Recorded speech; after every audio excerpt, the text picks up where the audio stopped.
Hello all. இன்றைக்கி ஷரண்யாஸ் healthy ரெசிபீஸில் நாம் பார்க்க போகிறது simple weight loss meal plan.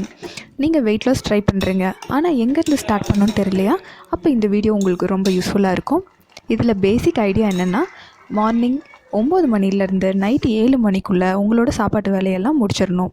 7 மணிக்கு அப்புறமும் காலையில் 9 மணிக்கு முன்னாடியும் வெறும் நீராகாரமாக ஏதாவது நீங்கள் எடுத்துக்கலாம்.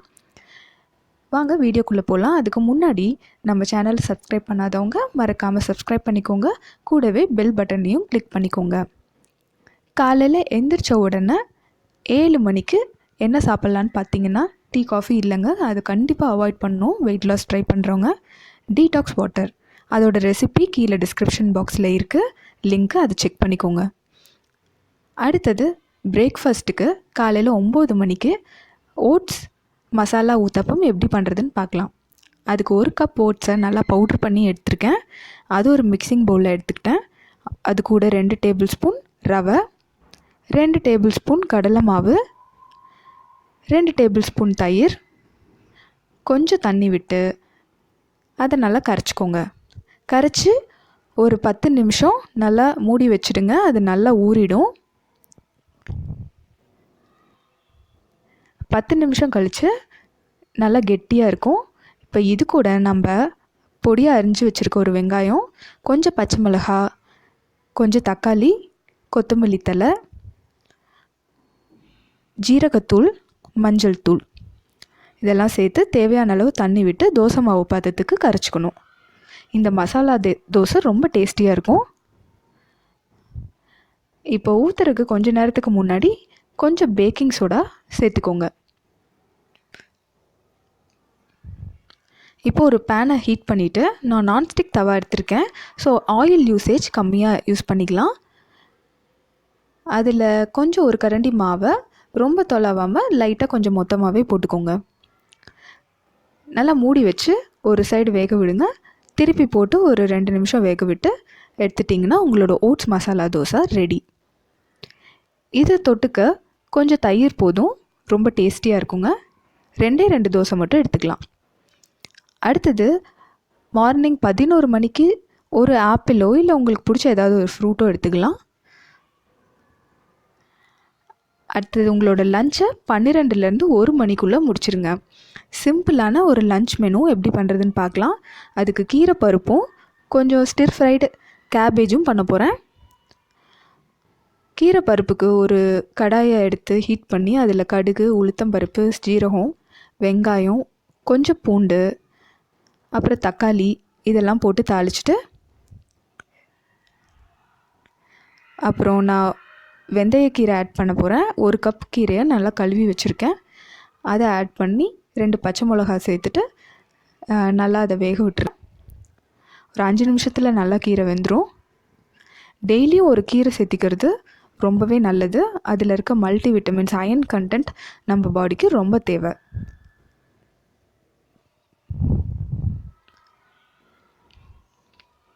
அவ்வளோதான், கீரை வெந்துருச்சு.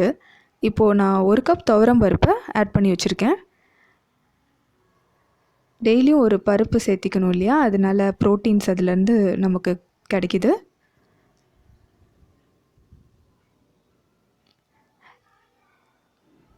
இந்த பருப்பில் கொஞ்சம் உங்களுக்கு பிடிச்ச கன்சிஸ்டன்சியில் நல்லா தண்ணி ஊற்றி பருப்பை வேக விட்டு எடுத்திங்கன்னா சிம்பிளான கீரை பருப்பு ரெடி.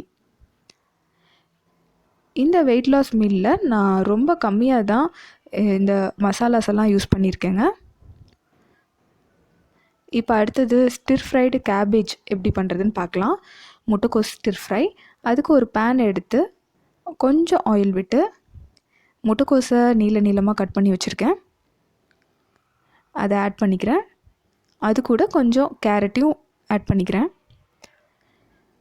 இப்போது யூஸ்வலாக சேலட் மாதிரி சாப்பிட்லாம், ஆனால் நம்மளுக்கு முட்டைக்கோஸ்லலாம் நிறைய மருந்து போடுவாங்க. ஸோ அதுக்காக தான் நம்ம லைட்டாக கொஞ்சம் ஸ்டிர் ஃப்ரை பண்ணி கொஞ்சமாக ஒரு அரை வேக்காடு வேக விட்டு அதை சாப்பிட போகிறோம்.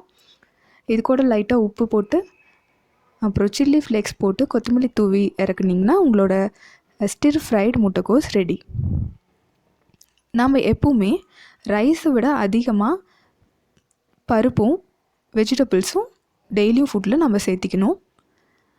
ஸோ உங்கள் பிளேட்டை எப்படி அரேஞ்ச் பண்ணுறீங்கன்னா, கொஞ்சம் ரைஸ், அதை விட டபுள் டைம்ஸ் வெஜிடபிள்ஸ், பருப்பு, கூடவே தயிர் ப்ரோபயோட்டிக், அது கண்டிப்பாக நீங்கள் சேர்த்திக்கணும் வெயிட் லாஸ் மீலில். அடுத்தது ஈவினிங் 4 மணிக்கு டீ டைம்ங்க. ஒரு சிம்பிளான டீடாக்ஸ் டீ எப்படி பண்ணுறதுன்னு பார்க்கலாம். இந்த மாதிரி மோட்டர் பெஸ்டல் இருந்ததுன்னா இதே யூஸ் பண்ணிக்கலாம், இல்லாட்டி மிக்ஸி ஜாரில் கூட நீங்கள் இதை பண்ணலாம். 2 டேபிள் ஸ்பூன் கொத்தமல்லி, 1 டேபிள் ஸ்பூன் ஜீரகம், அது கூட ஒரே ஒரு மிளகு, இதெல்லாம் சேர்த்து 1-2 க்ரஷ் பண்ணிக்கிறேன். அதுக்கப்புறம் 1.5 டம்ளர் தண்ணியை நல்லா கொதிக்க விட்டு, அது கொதித்ததுக்கப்புறம் நம்ம இந்த 1-2 பொடி பண்ணி வச்சுருக்கிறத போட்டுடணும். இதை ஒரு 2 நிமிஷம் நல்லா கொதிக்க விடணும். மேலே முதங்குற கொத்தமல்லியெல்லாம் கீழே செட்டில் ஆகிடும். அப்போனா உங்கள் டீ ரெடி ஆகிடுச்சுன்னு அர்த்தம். அப்போ ஒரு 1/2 ஸ்பூன் ஜாகரி மட்டும் சேர்த்துருக்கேன். ஜாகரி ஒரு நல்ல டீடாக்ஸ், அதாவது நாட்டு சக்கரைங்க. இப்போ அதை வடித்து அப்படியே சுட சுட உங்கள் டீ குடிக்கலாம். உங்களோட டீடாக்ஸ் டீ ரெடி. அடுத்து நைட்டு 7 மணிக்கு உங்களோட டின்னரை முடிச்சிடணும். அதுக்கு சிம்பிளான ஒரு வெஜிடபிள் சூப் தான் பார்க்க போகிறோம். நைட்டு 7 மணிக்கு எப்போவுமே நைட் டைமில் டின்னருக்கு அரிசி இந்த மாதிரி ஐட்டம்ஸ் எல்லாம் விட்டுட்டு வெஜிடபிள்ஸ் நிறையா சேர்க்கும்போது சீக்கிரமே வெயிட் லாஸ் ஆகும். என்கிட்ட இருக்க எல்லா வெஜிடபிள்ஸையும் நான் போட்டிருக்கேன். காலிஃப்ளவர், கேரட், கொஞ்சம் கார்னு, பட்டாணி, இதெல்லாம் போட்டு 1 கப் தண்ணி விட்டு கொஞ்சம் உப்பு சேர்த்து, அப்புறம் காரத்துக்கு ஒரு 1/2 ஸ்பூன் மட்டும் சில்லி ஃப்ளேக்ஸ் சேர்த்துருக்கேன். சேர்த்து ஒரு 2 விசில் விட்டு எடுத்துடுறேன். காய்கறியெல்லாம் நல்லா வெந்துருச்சு.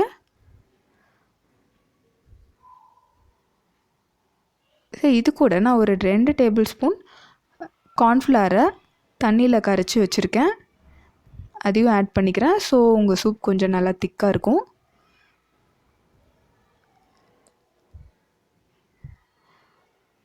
இது கூட பெப்பர் சேர்த்து கொஞ்சம் கொத்தமல்லி தூவி இறக்குனிங்கன்னா உங்களோட ஹெல்தியான வெஜிடபிள் சூப் ரெடி. உங்களோட நைட் டின்னர் முடிஞ்சிருச்சு. இதுக்கப்புறம் உங்களுக்கு பசி எடுக்கிற மாதிரி இருந்ததுன்னா தூங்க போகிறப்ப கொஞ்சம் வெதுவெதுப்பான பாலில் மஞ்சள் கலந்து குடிச்சிக்கலாம். அவ்வளோதான் உங்களோட மீல் பிளான். ஒரு நாளைத்தோட மீல் பிளான் இதோட முடியுது. இந்த வீடியோ உங்களுக்கு பிடிச்சிருக்குன்னு நினைக்கிறேன். இந்த மாதிரி நிறையா வீடியோஸ் வேணும்னா ப்ளீஸ் கமெண்ட் பாக்ஸில் கமெண்ட் பண்ணுங்கள். தேங்க்யூ.